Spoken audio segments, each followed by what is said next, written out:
Hey, good morning. Just wanted to touch base because I'm getting ready to go outside. So anyway, I wanted to share with you something. People say too often, I can be alone. I'm independent. I'm a lone wolf. That's such as that. That's not the human condition. Humans are not actually designed to be lone wolves.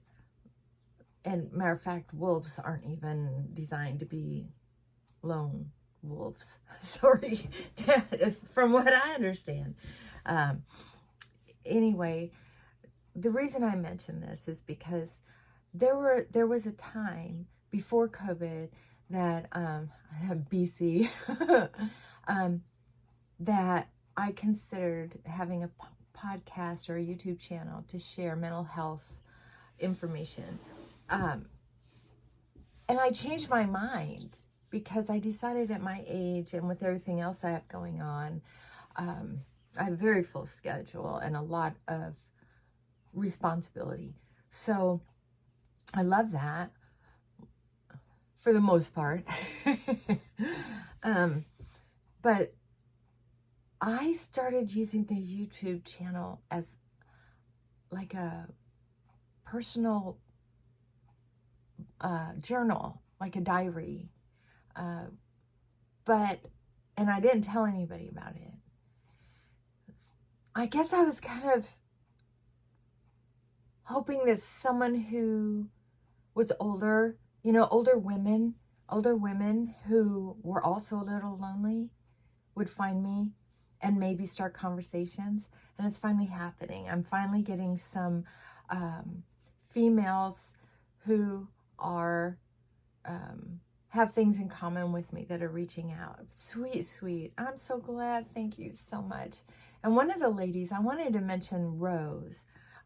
She's I think her channel's Rose Over 70 Makeup Artist. That'll get you there. You should go check her out. What a sweetheart. A lot of us have had challenging lives, very challenging lives. And it's very easy to feel sorry for myself, or it used to be, right? Pre-therapy. And it didn't happen overnight. It happened actually for me over decades. It took decades of therapy for me to put out all the little fires in my soul. A lot of resentment and deep loneliness. And a lot of that wasn't just mental health. A lot of it was attachment to my pride and ego that had me in a place of resentment of facts, right? Sometimes mental health has to do with the fantasies we carry. And some mental health issues feel like true mental health issues when they're really attitude adjustments, right? I had a lot of attitude, and that's what I had to break through, all the resentments that I had for all of the burdens I felt that I had to carry. So growing through life challenges, for me, part of my journey was, a big part of my journey was therapy and being a therapist.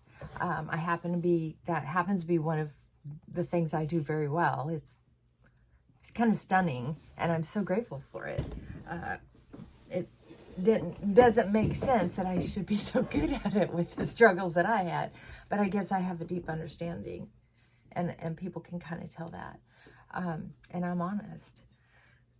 The reason why I'm bringing this up is, as we go through life and find our way,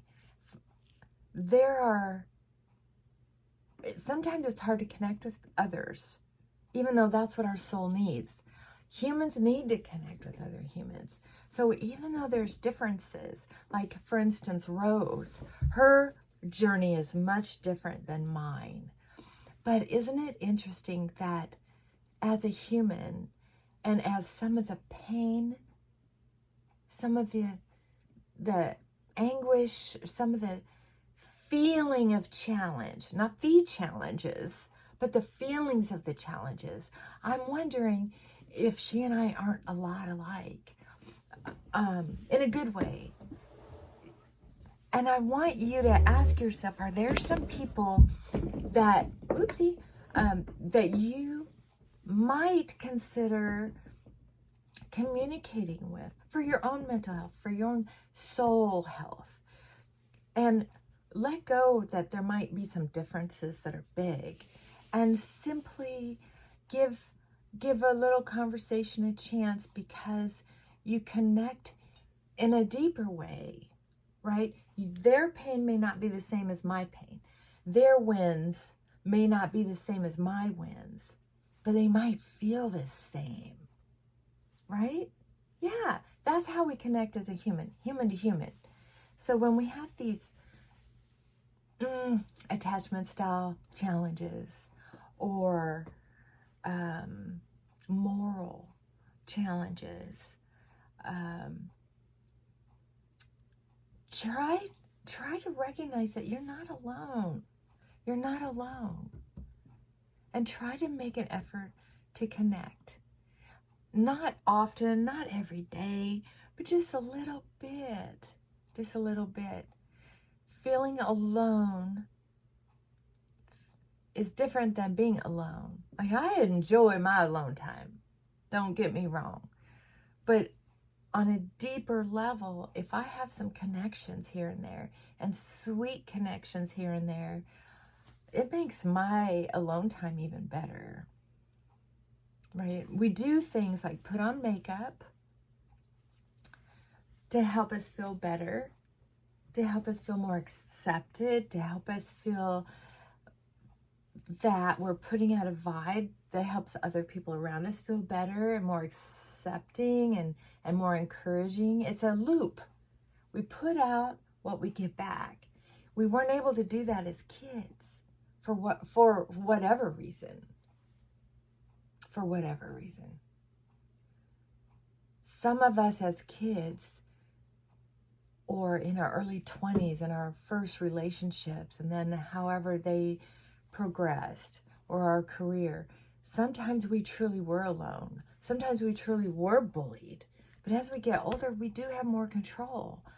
It's heartbreaking to see somebody in their 50s, 60s, 70s, 80s still feeling so incredibly alone, or bullied in their head, not for real, right? It's kind of exciting to think about, and we'll talk about this some more, okay? But for today, take a breath, let down your shoulders, maybe sip a coffee, and ask yourself, what little thing could you do today to help you feel more approachable, more likable, more peace, maybe something to put a twinkle in your eye? Think about it. And then think about what it would take for you to have the courage to do that little thing. I'll be thinking about you. You have a great day. And I'm going to go work in the yard. Okay.